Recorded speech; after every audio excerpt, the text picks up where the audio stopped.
Olá pessoal, eu sou o Pastor Alan. Esse já é o 10º vídeo da série, olha que legal, estamos indo bem. E hoje nós vamos estudar o Salmo 9. Vamos lá?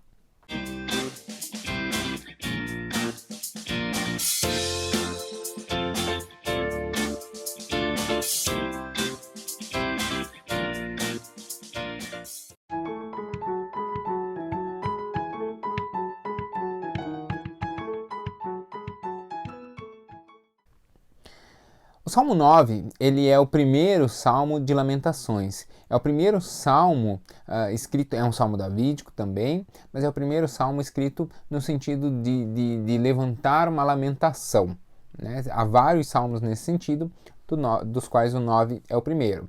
Aí talvez você que está acompanhando a série, você tenha visto que há lamentações em outros salmos, mas os outros salmos não têm o foco da lamentação. Aqui o foco é a lamentar-se, e aqui a lamentação a lamentação de arrependimento, né? A lamentação que provoca a metanoia, provoca a mudança de mente e provoca um achegar-se de Deus ao nosso coração. Então vamos para o estudo do Salmo 9? Vamos lá?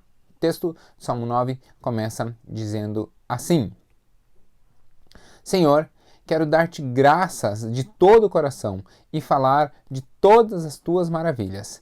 Em ti quero alegrar-me e exultar e cantar louvores ao teu nome, ó Altíssimo. Então aqui Davi começa já botando Deus lá para cima, né? Lembrando quem Deus é e lembrando o seu coração e lembrando a sua mente e lembrando, como a gente viu no Salmo 8, lembrando quem Deus é e a majestade de Deus operando sobre o mundo, né? E ele quer louvar a Deus por isso. Mas aí vem o verso 3. Quando os meus inimigos contigo se defrontam, tropeçam e são destruídos. Pois defendeste o meu direito e a minha causa. Em teu trono te assentaste, julgando com justiça. Então ele está dizendo assim, olha, eu quero te louvar por isso, por isso, por isso. Mas inimigos se levantam diante de mim. E quando esses inimigos se levantam, o Senhor volta os seus olhos para a minha causa e por isso o julga com justiça, essa justiça que vai para o coração, né? Então, como a gente já colocou, julga com justiça e por isso o Senhor atende o meu coração. E aí ele vai falar então dessa justiça divina, que diz ali, ó, repreendeste as nações e destruíste os ímpios, para que todos sempre apagaste o nome deles, ou seja, destruiu e não haverá nem lembrança deles. O inimigo foi totalmente arrasado para sempre. Desarraigaste as suas cidades, já não há quem delas se lembre. Apagou da história, apagou da memória. O Senhor reina para sempre, estabeleceu o seu trono para julgar. Ele mesmo julga o mundo com justiça, governa todos com retidão. O Senhor é refúgio para os oprimidos. Aqui Davi se coloca entre eles. É refúgio para os oprimidos, uma torre segura na hora da adversidade. Os que conhecem o teu nome confiam em ti, pois tu, Senhor, jamais abandona os que te buscam. Então Davi está colocando aqui, dizendo do reconhecimento que ele tem da justiça divina, de quem Deus é perante a necessidade de justiça. E aí o canto 11 vem a segunda parte. Cantem louvores ao Senhor que reina em Sião, proclamem entre as nações os seus feitos.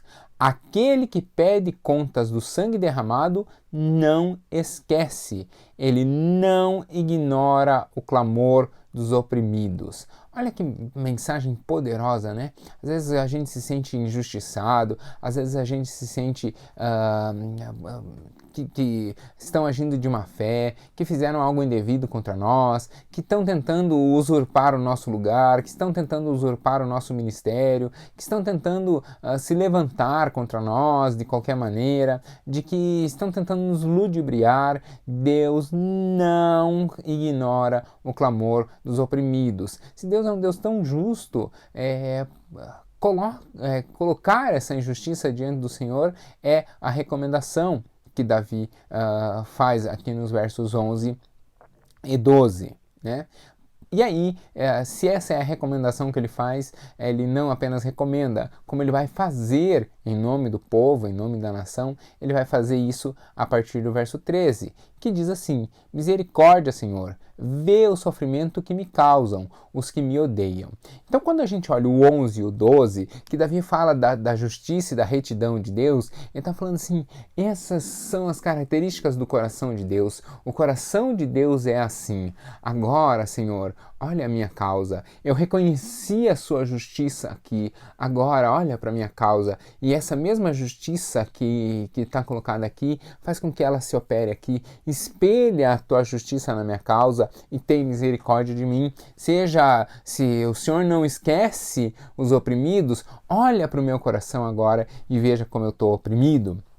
Por isso, o verso 13, misericórdia, Senhor, vê o sofrimento que me causaram, né? Vê como eu estou aflito, como me oprimiram. Salva-me das portas da morte, para que junto às portas da cidade de Sião eu cante louvores a ti e ali exulte em tua salvação. Aqui não é a salvação de Deus, né? De que Deus será salvo, mas que Deus operará a salvação sobre Davi.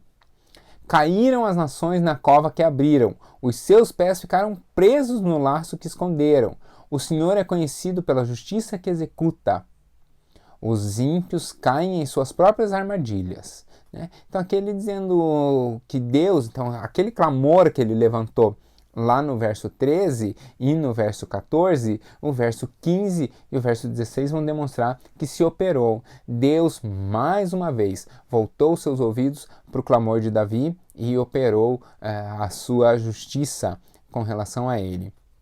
E aí continua o verso 17 dizendo: voltem os ímpios ao pó. Pó aqui é a ideia da humilhação, né? Então voltem os inimigos ao pó. Todas as nações que se esqueceram de Deus, mas os pobres, olha que interessante, os pobres nunca serão esquecidos, nem se frustrará a esperança dos necessitados. Então aqui ele não fala que vão enriquecer, mas fala que Deus estará com eles e não vai esquecer deles. Levanta-te, Senhor, não permitas que o mortal triunfe, não permita que aquele que não anda com o Senhor triunfe. E aqui esse mortal triunfe pode ser inclusive Davi. Né? Não permita que Davi triunfe, permita que, por meio de Davi, Deus triunfe. Não permita que o mortal triunfe. Né? Então não permitas que o mortal triunfe, julgadas sejam as nações na tua presença. E o verso 20 termina dizendo: inunde-lhes de terror, Senhor. Saibam as nações que não passam de seres humanos. Ou seja, lembre as nações de quem eles são e de quão grandioso o Senhor é.